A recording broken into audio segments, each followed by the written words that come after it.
and SG channel. Subscribe na po ito mga kaibigan.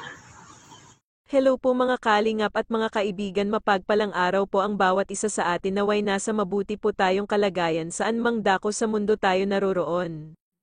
Maraming salamat po sa inyong walang sawang panunood at pagsuporta sa aking munting channel. Huwag po tayong makalimot mag-subscribe kina Kuya Val Santos Matubang, Kalingap Rab at Ate Edna Vlogs, at sa akin na rin po. Huwag po tayong mag-skip ng ads upang sa ganon ay makatulong din tayo. At ito na nga po, dinalaw nila Kalingap Rab sila Rina at Lolo Nestor upang kumustahin kung ano na ang kalagayan ni Rina. At dito galit si Lolo Nestor sa mga bashers, naglabas siya ng kanyang saloobin. Panoorin po muna natin ito. Marami sir akong nako-comment na narinig na pag nandun si Nene, mapunta lang daw ako doon, hingi ng rasyon.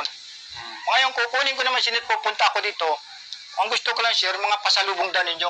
Hindi sir ako mukhang pera. Kaya ko, sir, magtrabaho ka. Lahat na lang ng lahat ng comment, puro kayo yan sa akin, sir. Mali. Binabaliwala ako ulit, masisira lang, sir, ako kung isipin ko yun.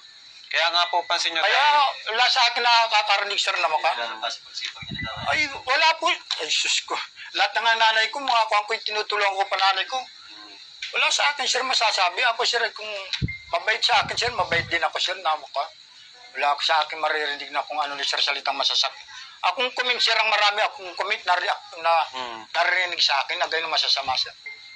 Sa ibang tao, mga nakapapanood sa YouTube, sasabihin akong gayon. So ayan po, narinig po natin ang sinabi ni Lolo Nestor, kapag si Rina daw ay nasa poder ng Kalingap ay pupunta lang daw si Lolo Nestor doon para humingi ng ayuda or rasyon. Kapag nasa poder naman ni Lolo Nestor si Rina ay pasalubong lang daw ang habol nito. Masakit din yun para kay Lolo Nestor. At ito pa, ituloy po natin. Sabi, sir, ganito, sir, huwag ka, sir, magagalit sa akin. Siyempre, para ilabas ko lang sa mga loob ko, sir. Sige, labas niyo po lang. Mapunta ko, sir, sa inyo. Maraming nagsasabi, sir, na pag napunta ka doon, di ka malang intindihin. Pag susundin mo si Rina, di ka na-internet kung nasaan si Rina. O naroon si Rina, punta man, sundin na. Masakit, sir, sa akin. Kaluban, alam ko, sir, sa inyo, natulong kayo. Dapat, sir, tulong lang sa mahirap talaga. Hindi masakit ng mga salita, baga, sir. Dito ay wala akong kaway, mabait ako dito, sir. Dala, sir, ako nagkakaway.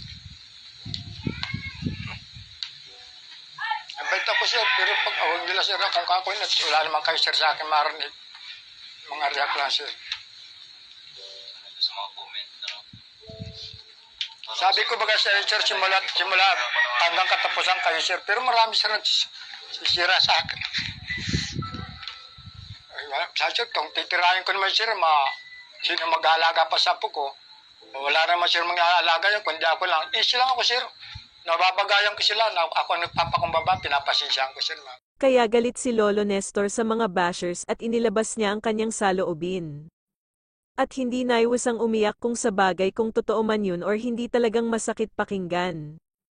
Pero sana bawas-bawasan din natin ang pambabash kay Lolo Nestor.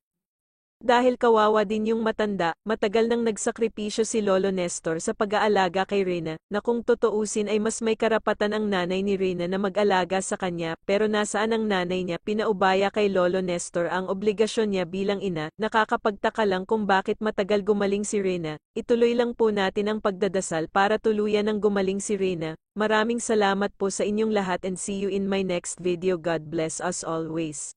You can get you off of my mind. Are you still thinking about me all day?